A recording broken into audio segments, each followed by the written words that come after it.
Muy buenos días. Vamos a orar antes de iniciar. Señor, te damos gracias por este tiempo porque podemos venir, recordar tu nombre, deleitarnos en ti, descansar en ti y podemos tener nuestra mente en ti. Y gracias porque tenemos este gran privilegio de cercanía contigo. Te pedimos que nos ayudes a estar atentos a lo que es tu voluntad, Señor, y a escuchar con nuestros corazones para aplicar en nuestras vidas tu voluntad. En nombre de tu Hijo lo pedimos. Amén. Muy bien. Eh, pues eh, retomando el tema, se dio la oportunidad de que se pudiera retomar el tema que habíamos estado viendo. La vez pasada no alcanzamos a ver todo el completo el tema de las visiones de Zacarías, ya que son 8 visiones y eran bastantes. Pero hoy vamos a ver las últimas visiones, vamos a ver algunas aplicaciones para nosotros. Voy a empezar con un breve repaso de lo que fueron estas visiones. Y recordemos que esto habla acerca de una forma en que el Señor los está o los va a restaurar al pueblo de Israel. Si recordamos un poquito por el contexto, tanto el libro de Ageo, Zacarías, Malaquías, que son los últimos libros que vienen en el orden bíblico de la Biblia, en el Antiguo Testamento son los 3 últimos libros, Ageo, Zacarías y Malaquías. Vamos especialmente a ver el libro de Zacarías, pero si a veces no nos acordamos de cómo es el orden, por lo menos podemos acordarnos de que termina con Malaquías, el Antiguo Testamento, y al ladito de él tienen que estar Ageo y Zacarías porque son contemporáneos. Y parte por eso están ahí al ladito de Malaquías. Son libros post-exílicos, que quiere decir que el pueblo de Israel estaba los habían llevado en cautiverio. Estos son los libros que son después de ese cautiverio, cuando ya están regresando el pueblo de Israel a, a la tierra de Israel. Y también son contemporáneos de libros como Nehemías y Esdras, que son libros que hoy vamos a estar viendo un poquito más también. Entonces son contemporáneos Nehemías, Esdras, Ageo, Zacarías y Malaquías. Son libros post-exílicos. Habíamos visto esto acerca de lo que el rey Ciro emite un decreto, que ahí es como termina el libro de Segunda de Crónicas y empieza el libro de Esdras, diciendo que el Señor movió el corazón de Ciro, rey de Persa, para que mandara que se construyera casa para el Señor. Y en sí esa fue la encomienda que se dio. Ciro no es tanto la reconstrucción de Jerusalén, sino más bien la reconstrucción del templo. Y él mismo, ahí mismo se menciona que él dice que Dios le dio esa, ah, ese comando de ir y poner un templo para Dios en Jerusalén. Entonces, después de ahí vemos varias cosas que suceden y el libro de Zacarías o fue escrito en el segundo año del rey Darío, conforme a lo que dice la palabra. Entonces, entre lo que el rey emitió ese edicto y el segundo año del rey Darío fueron aproximadamente 18 años. Y vemos que en el segundo año del rey Darío empieza Ageo con su profecía, ahí en el sexto mes y luego a los 24 días de ese mes y al séptimo mes. Y en el octavo mes empieza Zacarías su profecía. Después regresamos a Ageo en el noveno mes y en el 11º mes o 11º son las visiones de restauración. Entonces eso es lo que habíamos visto también la vez pasada. Y vamos a centrarnos especialmente en el libro de Zacarías, entonces en el octavo y en el 11º mes del segundo año del rey Darío.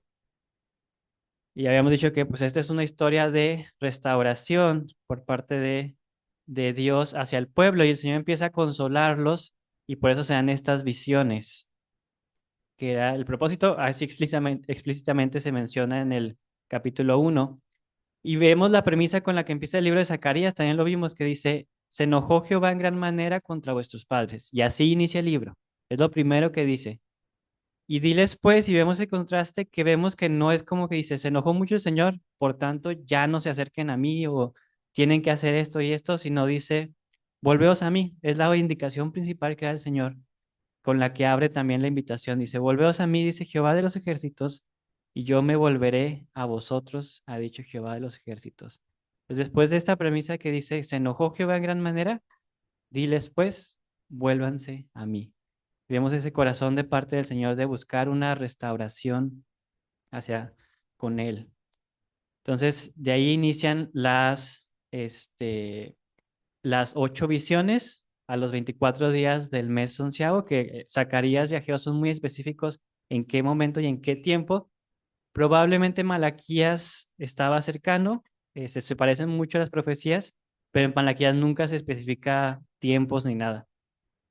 Entonces, son 8 visiones de Zacarías, son visiones de acuerdo a lo que dice ahí, de restauración y consolación. Se ha mencionado que el libro de Zacarías es un libro paralelo a Apocalipsis en el Nuevo Testamento.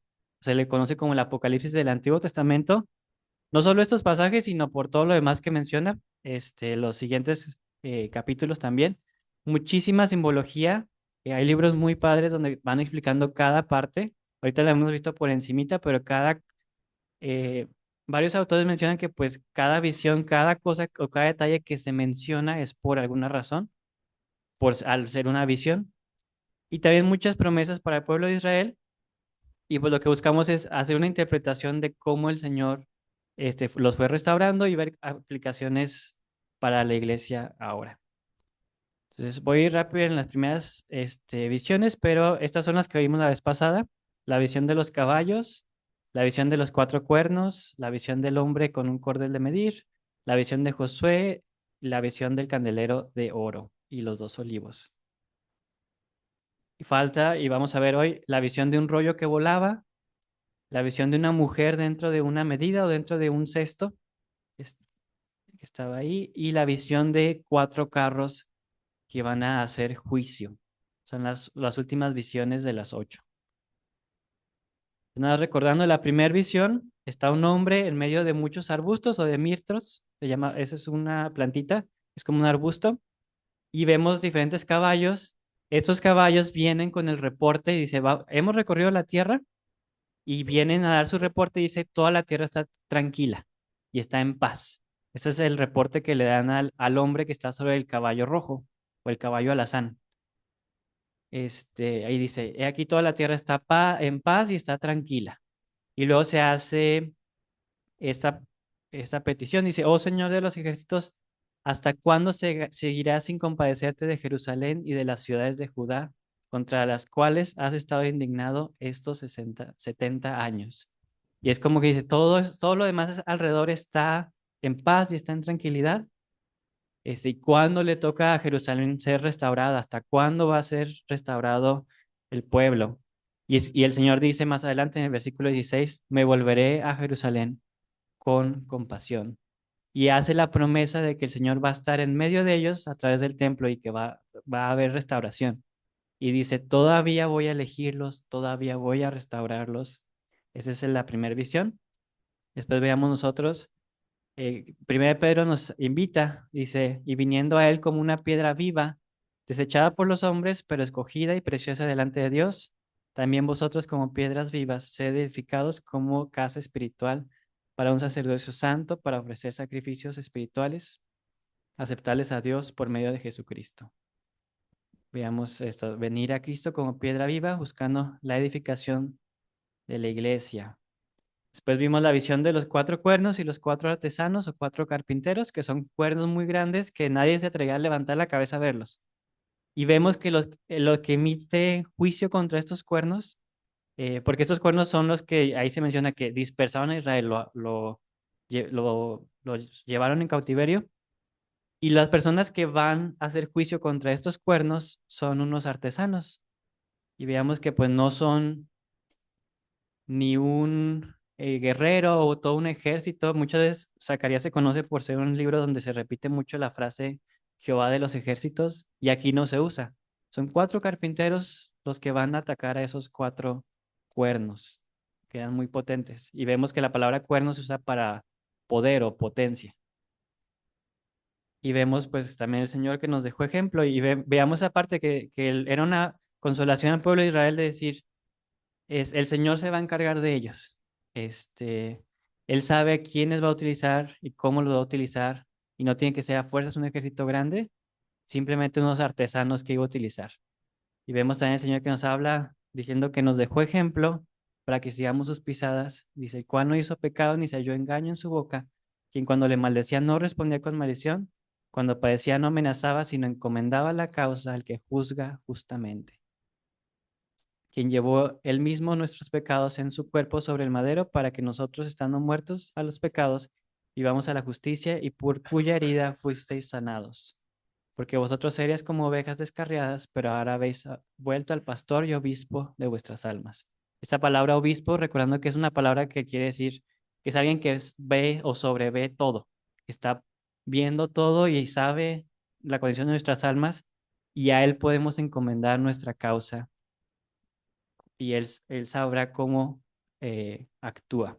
Entonces venía el pastor y obispo y encomendarle nuestra causa. Digo, estoy yendo un poquito rápido, pero eso ya lo habíamos visto. La visión de un hombre que va, se le da la tarea de medir Jerusalén con un cordel, con una cinta de medir. Pero luego a otro y le dice, sabes que no vayas a medirla. Y es parte porque dice, pues ni siquiera va a ser necesario, porque de tanta abundancia y de tan grande va a ser la restauración, que ni siquiera es necesario tener que medir la ciudad. Entonces se va y se le dice a ese hombre que pare, y luego se le dice este versículo, dice, oh Sión, la que moras con la hija de Babilonia, escápate. Y luego dice, y el Señor va a hacer una protección. Y hay versículos que conocemos a veces, como el de, el que os toca, toca a la niña de mis ojos. Y también dice que el Señor va a hacer la gloria en medio de la ciudad y un muro de fuego en derredor. Entonces no era necesario ir a medir para ver cómo iban a construir el muro, pues porque el Señor iba a hacer el mismo muro y un muro de fuego en derredor de ellos. Vemos que a nosotros también nos invita a escaparnos, a salir. Salgamos pues a él fuera del campamento llevando su vituperio, porque no tenemos aquí ciudad permanente, sino que buscamos la porvenir. Ahí en Hebreos 13. Y más adelante también dice, al mismo pueblo de Israel, regresando en Zacarías, dice, canta y alégrate, hija de Sión, porque he aquí vengo y moraré en medio de ti, ha dicho Jehová. Y en el último versículo dice, calle toda la carne delante de Jehová, porque él se ha levantado de su santa morada. Entonces son, dentro de lo mismo que va diciendo, dice, yo vengo, yo voy a ir, voy a estar en medio de ti. Y por eso dice, escápate de Babilonia, ven acá, yo voy a hacer esa protección, y yo he aquí, yo vengo. Y recordamos que es una promesa parecida que el Señor ha hecho a nosotros. He aquí, vengo pronto. Bienaventurado el que guarda las palabras de la profecía de este libro. El que da testimonio de estas cosas dice, ciertamente vengo en breve. Amén. Si ven, Señor Jesús. Y vemos esta indicación que dice, andemos como de día honestamente, no en glotonerías y borracheras, no en lujurias y lascivias, no en contiendas y envidias, sino vestidos del Señor Jesucristo. Y no proveáis para los deseos de la carne. Romanos 13, hablando de que, dice, ustedes que ya conocen que el tiempo está cerca y está muy cerca de nuestra salvación, vístanse del Señor. Es la indicación de vestirnos del Señor, conociendo que su venida está cerca. Después de esta visión de Josué, el sumo sacerdote, estaba el sumo sacerdote que era Josué, y él está delante del Señor, y al lado de él está alguien que dice, está el diablo o Satanás, y dice que lo está acusando, o está listo para acusarlo. Y él está vestido con vestiduras viles, y se menciona que es como un tizón arrebatado del fuego, y este era el representante del pueblo ante Dios. Entonces se le manda que se le cambie esa vestidura por una vestidura limpia y se le ponga una mitra en su cabeza. Y después, y veamos este versículo de Apocalipsis que menciona que el acusador también con nosotros está acusándonos día y noche. Este, pero también vemos que tenemos, de acuerdo ahí con Juan, primera de Juan y Romanos, ese abogado tenemos para con el Padre a Jesucristo el justo. Aunque tenemos un acusador que está día y noche acusándonos, también tenemos un intercesor, y podemos decir como dice Romanos 8, Cristo es el que murió, más aún el que también resucitó, el que también está a la diestra de Dios, el que también intercede por nosotros. Después decimos, ¿quién es el que condenará? Y después a Josué se le dice, escucha, pues ahora Josué, sumo sacerdote, tú y tus amigos, he aquí yo traigo a mi siervo el renuevo, y una profecía muy específica acerca del Señor Jesucristo, de ese renuevo que iba a salir, de todo lo que había sido destruido por el pecado. Y se quitaré el pecado de la tierra en un día. Y en un día el Señor dio su vida y trajo pudo quitar ese pecado ahora para todos nosotros. Ver al renuevo, nuestro intercesor. Y la quinta, habíamos visto la visión de un candelero de oro que está en medio de dos olivos. Y estos olivos pues, están proveyendo constantemente aceite para que la lámpara siempre tenga fuego. O sea, son lámparas muy parecidas a las que había en el templo.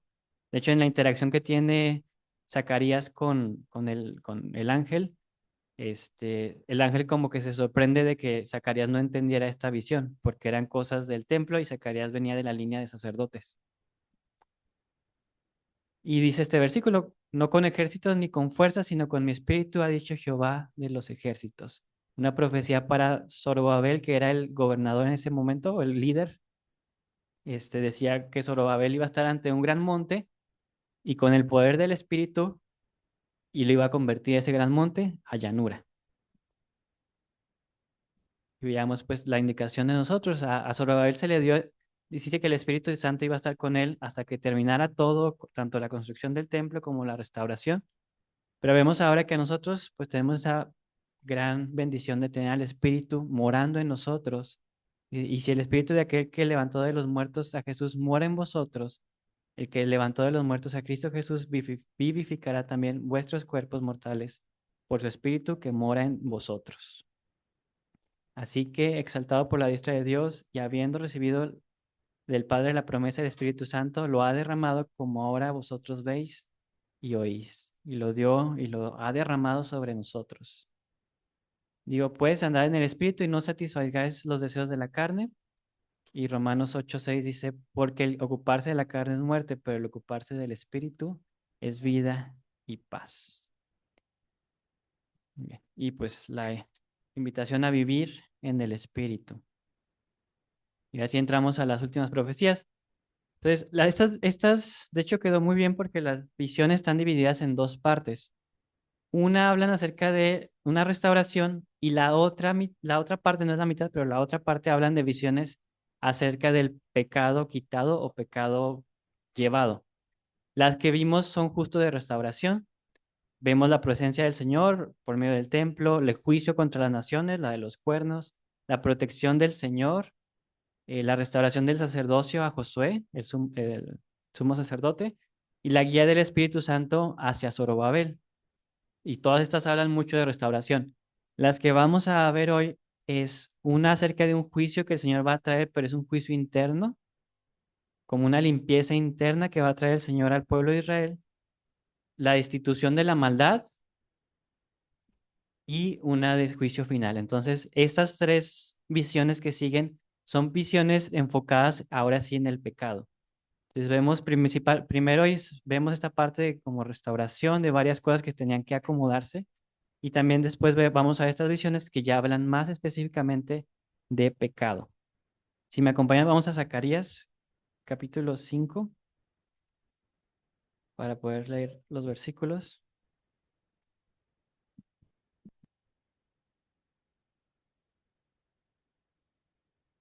Y ahí en Zacarías capítulo 5 está la primera de estas visiones, la visión de un rollo que volaba. Y ahí pueden ver como a mejor una descripción que más o menos podía ser de lo que pudo haber visto Zacarías. Voy a leer de versículo 1 al 4. Dice, de nuevo alcé mis ojos y miré, y aquí un rollo que volaba, y me dijo, ¿qué ves? Y respondí, veo un rollo que vuela de 20 codos de largo y 10 codos de ancho. Entonces me dijo, esta es la maldición que sale sobre la faz de toda la tierra, porque todo aquel que hurta, como está de un lado del rollo, será destruido, y todo aquel que jura falsamente, como está del otro lado del rollo, será destruido. Yo la he hecho salir, dice Jehová de los ejércitos, y vendrá a la casa del ladrón y a la casa del que jura falsamente en mi nombre, y permanecerá en medio de su casa y la consumirá con sus maderas y sus piedras. Entonces, esa es la visión del rollo que volaba. Este es un rollo grandote. De hecho, especifica las medidas del rollo, que es un rollo grande. Y dice que viene y va a estar en medio de la casa del que roba y el que jura falsamente. Y es tal su tamaño y todo que va a empezar a destruir la casa con sus maderas y sus piedras. Y lo que está escrito en el rollo son maldición que viene sobre los que hurtan y sobre los que juran falsamente. Entonces, esa es la visión que tiene. Entonces, son maldiciones contra orar y jurar en falso. Se ha mencionado, y no solamente vi varios autores que me decían lo mismo, que puede haber alguna referencia, alguna simbología, porque el lugar santísimo tenía las mismas medidas que este rollo, y el pórtico del templo, donde a veces se usaba para leer la ley, tenía las mismas medidas que tiene este rollo. Y es muy específico que de todas las visiones, esta es la única que especifica su tamaño. Y la idea es que era un rollo muy grande, como a lo mejor como los anuncios que a veces vemos en la calle, pero que justo iba a estar en medio de la casa de la persona que estaba cometiendo estos pecados. Y pues sí, de tal forma que le iba a consumir, la iba a destruir esa casa. Vemos pues un juicio del Señor, y este era un juicio interno. Dice, justo la persona que roba y la persona que jura en falso, justo en la casa de ellos, iba a estar ese rollo que justo tiene esta maldición contra las personas que hacen eso. Entonces ya era como una forma de decir, no había forma que la persona no lo viera. Iba a estar en medio de su casa, iba a ser tan grande que iba a destruir su casa. Y podemos pensar, ¿y si estaba ocurriendo esto? ¿Por qué justo estos dos pecados de hurtar y jurar en falso? Y Y ahora, teniendo estos contextos, les animaría mucho leer Malaquías. Malaquías habla mucho acerca de varias cosas que estaba cometiendo el pueblo de Israel en este contexto, pero si vemos así pecados precisos que se mencionan en la Biblia que tenía el pueblo de Israel, sí son varios, y varios sí están relacionados con el pecado. Uno de los primeros era que tenían relaciones con pueblos extranjeros a través de matrimonios y habían dado a sus hijos en matrimonio tanto con amonitas como moabitas, creo, y algunos otros pueblos. Y ahí en Esdras 9 y 10 habla específicamente de eso. Incluso, pues son expulsadas estas personas, y en Nehemías 13 también se habla acerca de esto. Era un pecado que estaba presente en el pueblo en ese momento. Otro es, en Nehemías 5 habla, y esto muy relacionado con el robo, había un cobre de intereses excesivos en el pueblo, y Nehemías 5 habla de eso. Y dice que era tanto el interés que le estaba cobrando a las personas que habían tenido que dar a sus hijos, y los habían puesto como esclavos pues porque ya no podían, ya no tenían cómo pagar.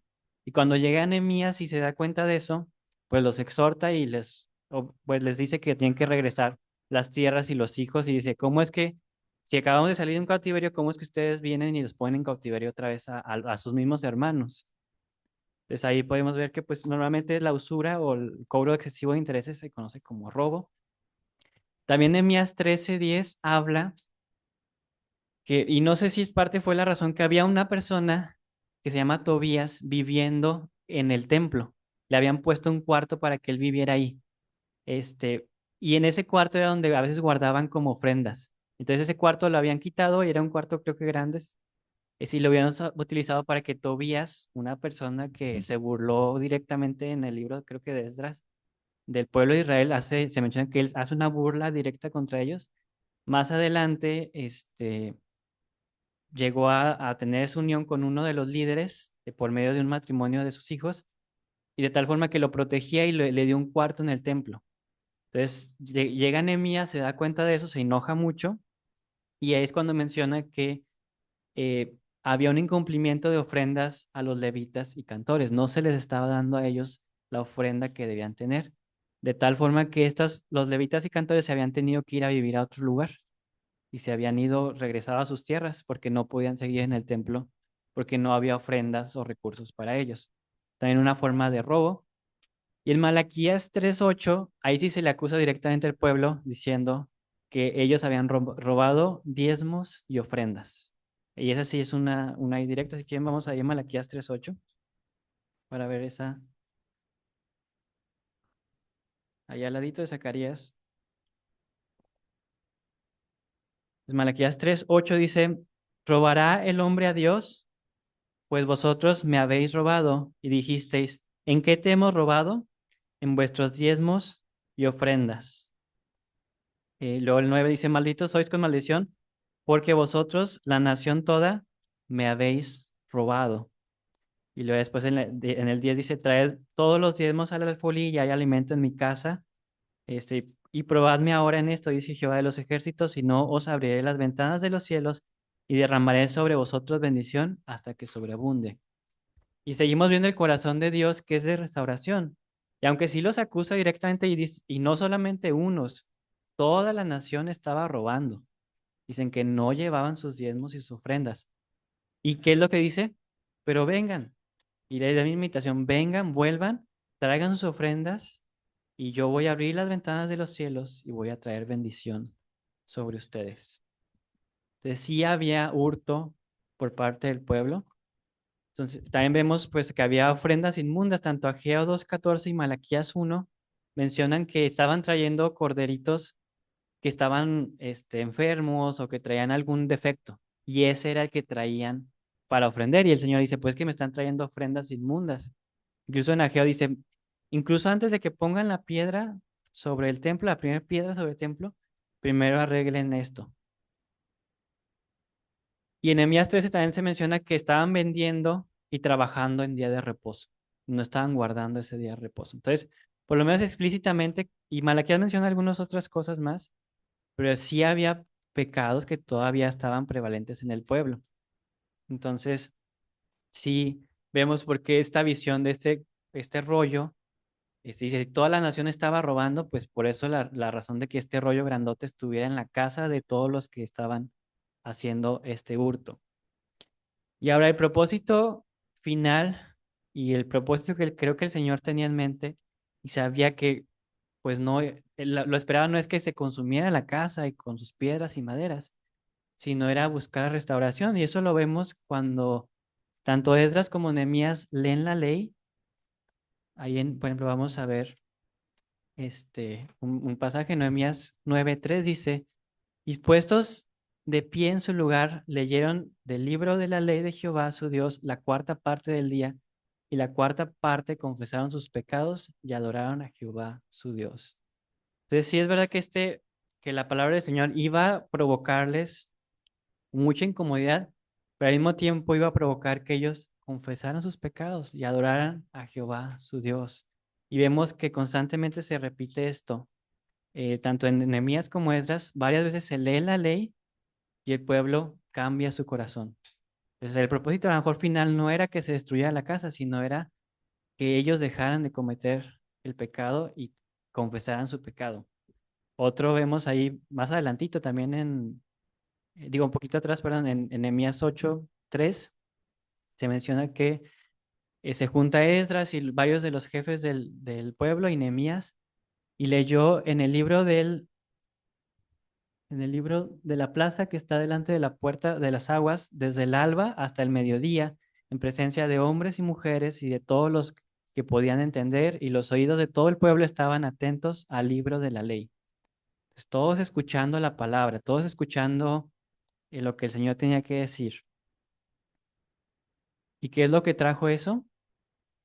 Ahí más adelante en el versículo 9 al 11 de Nehemías 8 dice, y Nehemías el gobernador y el sacerdote Esdras escriba y los levitas que hacían entender al pueblo dijeron a todo el pueblo, día santo es a Jehová nuestro Dios, no os entristezcáis ni lloréis, porque todo el pueblo lloraba oyendo las palabras de la ley. Entonces sí vemos cómo esta palabra sí estaba causando incomodidad en las personas a tal forma que los hacía llorar. Luego les dijo, id, comed grosuras y bebed vino dulce y enviad porciones a los que no tienen nada preparado, porque día santo es a nuestro Señor. No os entristezcáis, porque el gozo de Jehová es vuestra fuerza. Los levitas pues hacían callar a todo el pueblo diciendo, callad, porque es día santo y no os entristezcáis. Entonces, y era un llanto al parecer pues fuerte, porque los tienen que mandar que guarden silencio, que callen. Y dicen, no estén tristes, aunque sí esta palabra del Señor había hecho este remordimiento, eh, que ellos reconocieran el pecado, dice, no os entristezcáis, este es un día especial para el Señor. Y de esto nace que hagan una fiesta que tenían mucho tiempo que no la hacían, que era la fiesta de los tabernáculos. Ahí en el versículo 17 dice, y toda la congregación que volvió de cautividad hizo tabernáculos porque iban a celebrar la fiesta de los tabernáculos. Y en tabernáculos habitó, porque desde los días de Josué, hijo de Nun, Josué vemos desde hace muchísimos años, hasta aquel día no había hecho así los hijos de Israel y hubo alegría grande. Entonces vemos de nuevo que parte de esta exposición a la palabra del Señor no era para que se destruyera la casa, sino sabía el Señor que iba a causar esto en ellos, de volverse a Él, se restaura esta fiesta de tabernáculos, eh, se el Señor le dice que pues, hay confesión de pecados.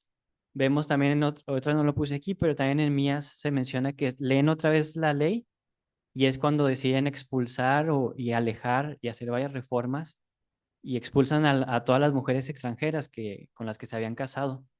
Entonces, esta ley o esta exposición a la palabra sí logró este, traer esta confesión para que el pueblo de Israel regresara al Señor y recordando ese propósito, volveos a mí.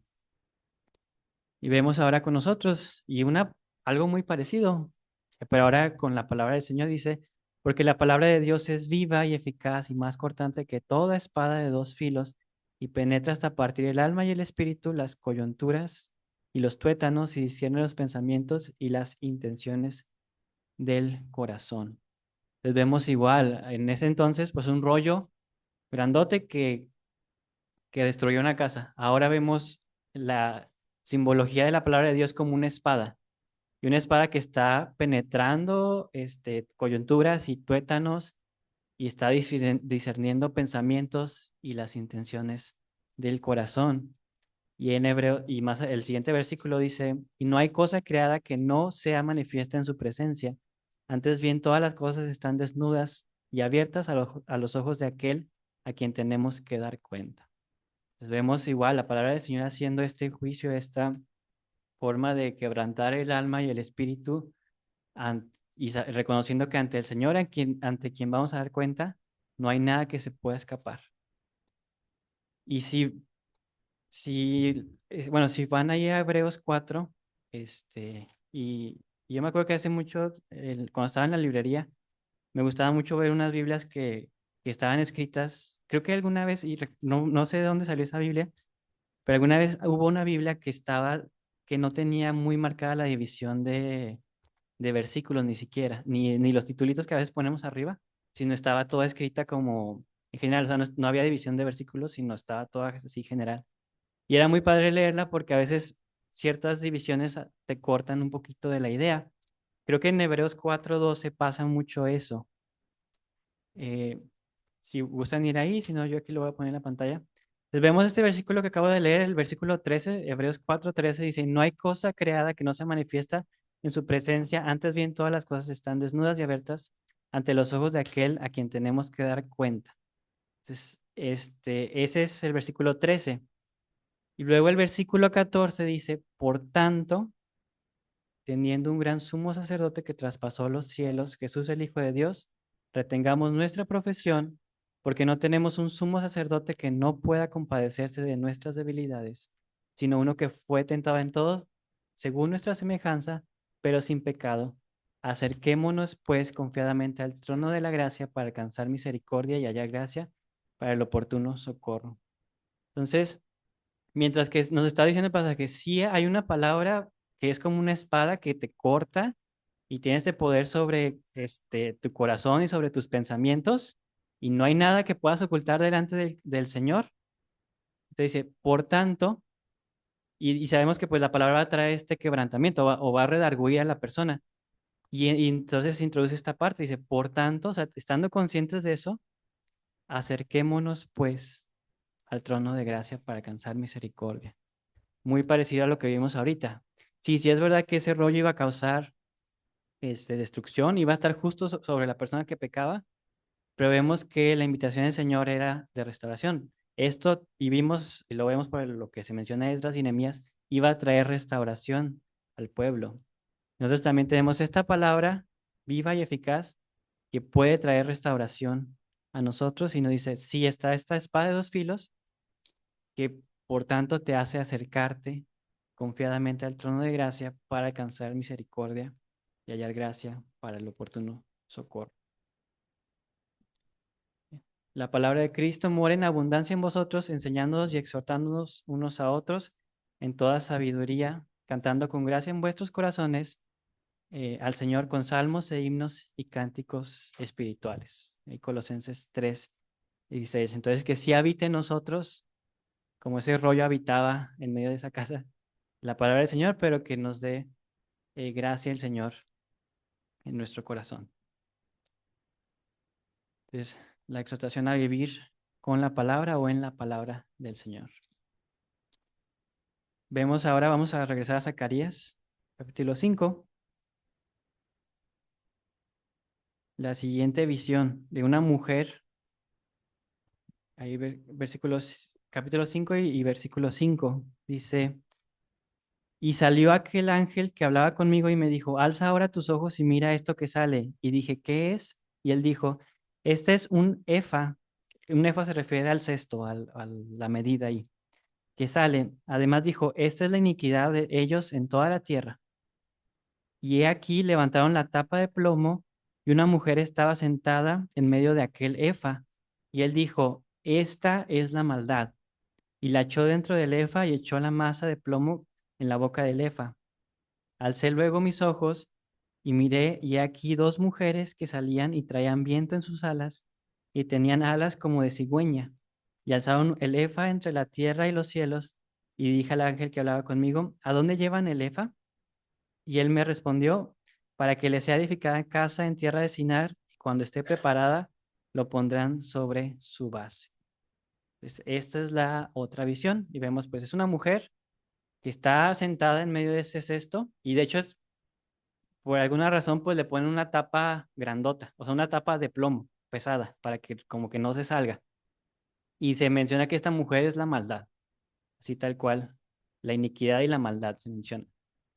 Y dos mujeres con alas de cigüeña, de Jerusalén, se la llevan a un lugar que se llama Sinar, y la levantan y se la llevan hasta allá. Dice que va a estar ahí y se le va a hacer una casa hasta que sea su tiempo y se le va a colocar ahí, hablando de esta maldad. Pues la mujer, pues menciona, se representa la maldad. Algunos han hecho que puede hacer referencia a Apocalipsis 17 y 18, que también representan como a la maldad o a la gran ramera que es Babilonia.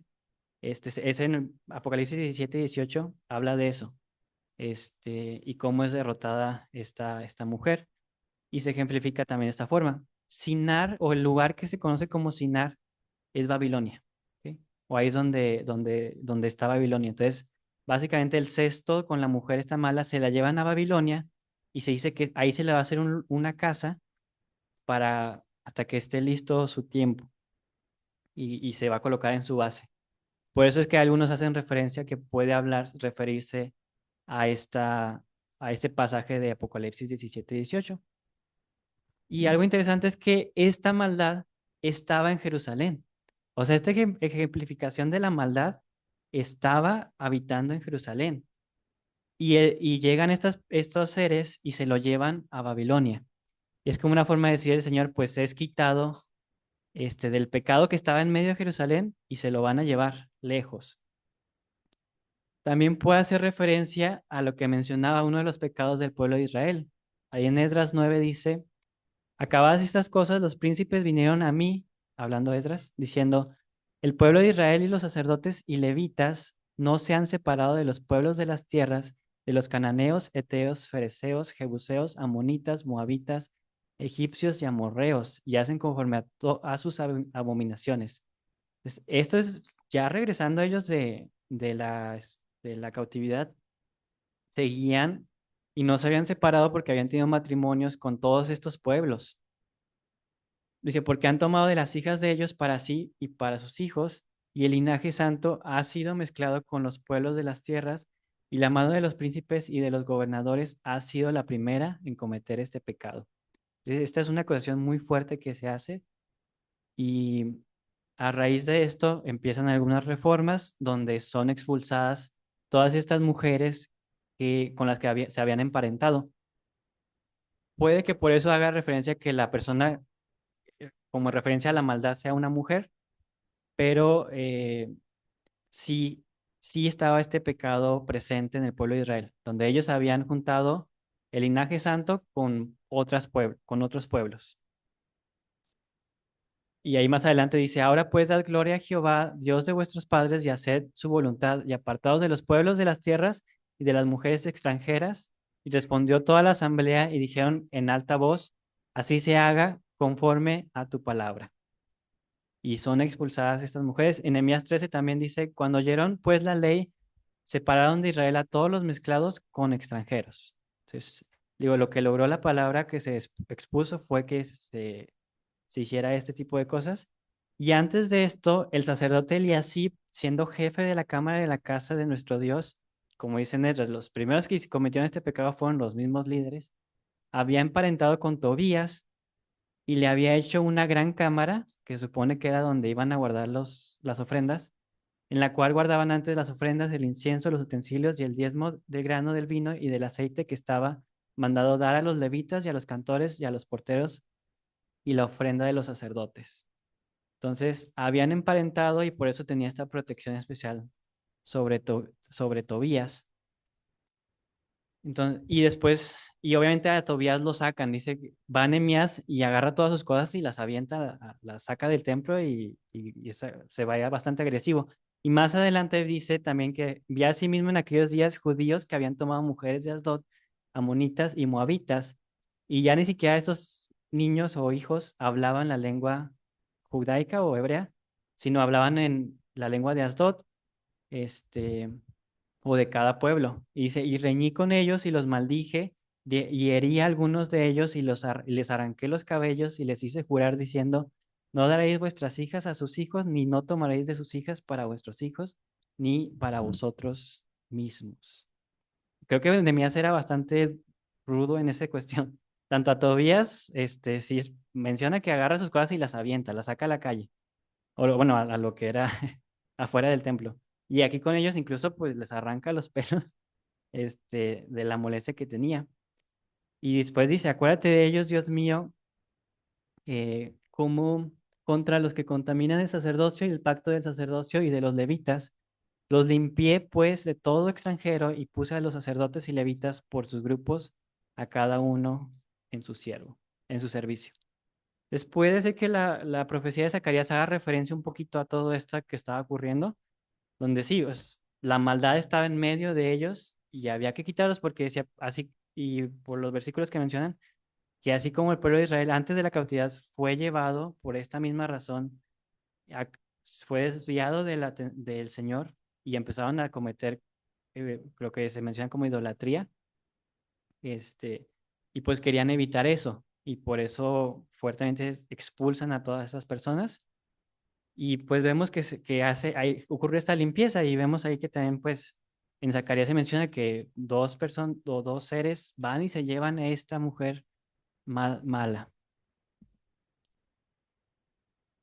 Ahora, podríamos decir, no, pues cómo es que en Jerusalén vivía eso? Pero si vemos en Apocalipsis y pensando ahora en la iglesia, en el juicio que, bueno, en la exhortación que da a las iglesias, tanto Apocalipsis 2 y 3 se menciona por lo menos que en Esmirna había un grupo de personas y le decía, ahí son la sinagoga de Satanás. A Pérgamo se le dice, donde está el trono de Satanás y se le dice dos veces, que es donde, bueno, una vez se dice como trono de Satanás y otra vez se le dice donde mora Satanás.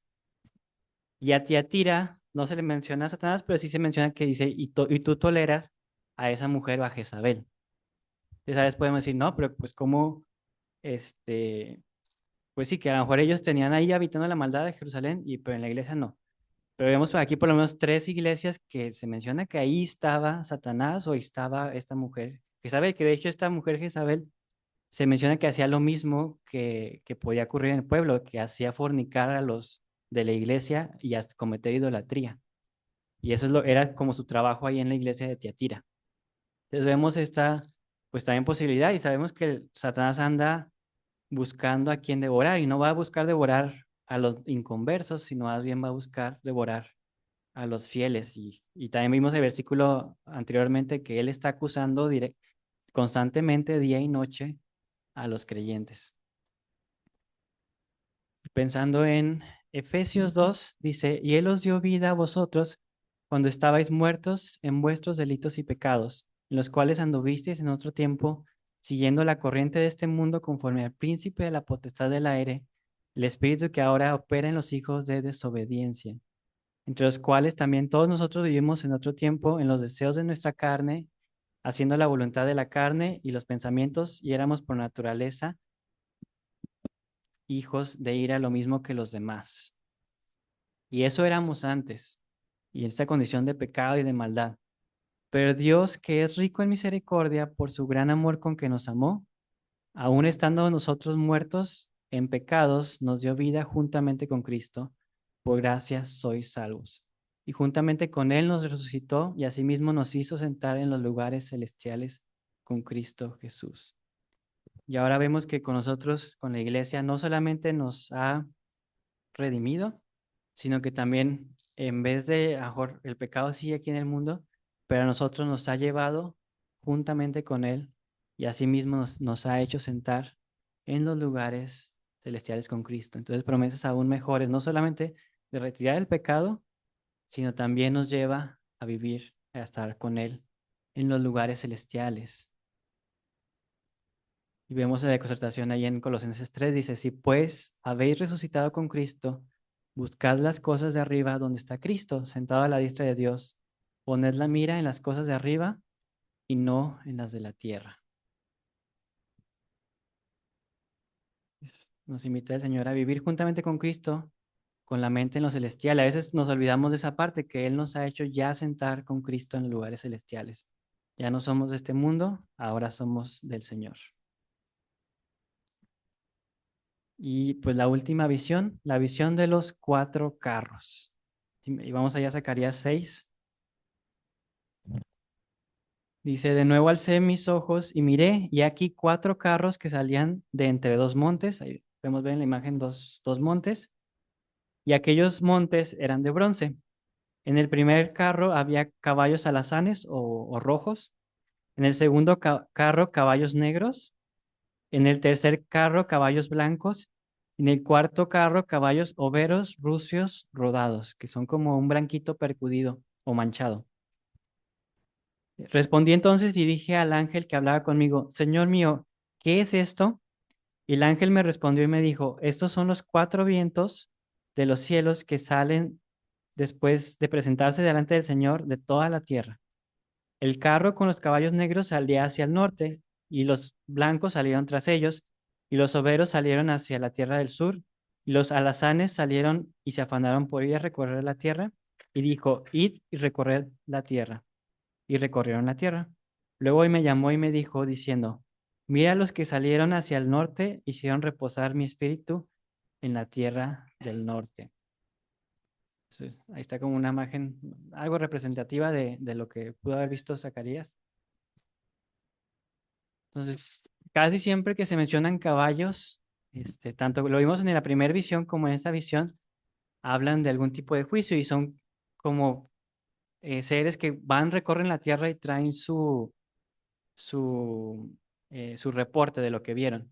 Pero ahora que regresaron, ahora son enviados a ejecutar juicio. En Apocalipsis 7 creo que es, o 6 también vemos caballos que van a ejecutar juicios. Son muy parecidos a estos caballos. Nada más que en vez de overos hay un caballo que es amarillo, pero también son negros, blancos, rojos o alazanes. Y en Apocalipsis son amarillos, aquí es un blanco manchado. Esos son los caballos y vemos que los negros y blancos van hacia el norte, probablemente a ejecutar juicio contra Babilonia y Asiria, que eran los pueblos que se habían llevado en cautiverio al pueblo de Israel. Los overos van hacia el sur, probablemente, y sabemos que pues hacia el sur está los egipcios. Y los alazanes, ellos se menciona que ellos van a toda la tierra, van y recorren toda la tierra, los caballos rojos. Y pues vemos el juicio que traen. Entonces vemos más o menos aquí como un mapa. Vemos a Jerusalén allá abajito. Pues para el sur está Egipto y para el norte vemos a Babilonia y al pueblo de Asiria. Entonces los dos caballos van hacia esa zona y los otros caballos van hacia el sur y otro caballo a toda la tierra. Y vemos el versículo que dice, mira, los que salieron hacia la tierra del norte hicieron reposar mi espíritu en la tierra del norte. Y la palabra que es del hebreo que se utiliza reposar eh, se utiliza en algunas partes de la Biblia cuando el Señor ejecuta su juicio. Y si una vez que ejecuté mi juicio, ya reposo. Pero también se utiliza, por ejemplo, en la creación, es la misma palabra, cuando dice que el Señor reposó de su obra. Cuando el Señor ya terminó de traer, por ejemplo, en este caso, el juicio, precisamente con las naciones que habían directamente afectado al pueblo de Israel, dice, ya una vez que fueron esos caballos a hacer su juicio, mi espíritu reposó. Sí, ahí poquito atrás en capítulo 1,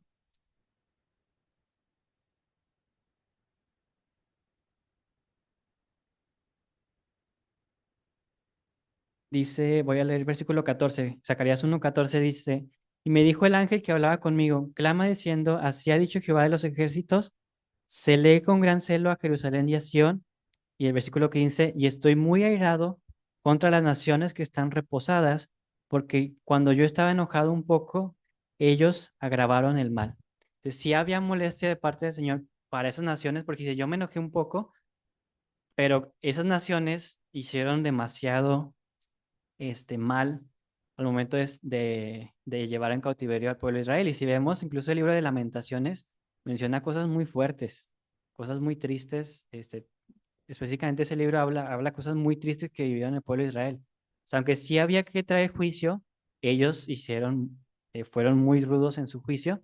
Entonces vemos que aquí esta parte es como decir, o cuando el pueblo de Israel escuchara esta profecía o esta visión, saber que él iba a ver, sí iba a traer finalmente un juicio contra esas naciones que les habían hecho tanto daño y iba a descansar el Señor o su espíritu.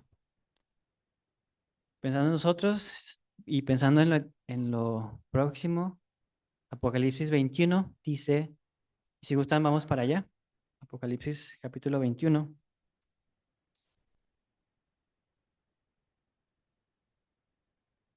recordando que este capítulo 21 viene después del juicio que el Señor hace contra todas las naciones, contra Satanás y contra todo. Esto ya después de todo eso, y empieza y dice, vi un cielo nuevo y una tierra nueva, porque el primer cielo y la primera tierra pasaron y el mar ya no existía.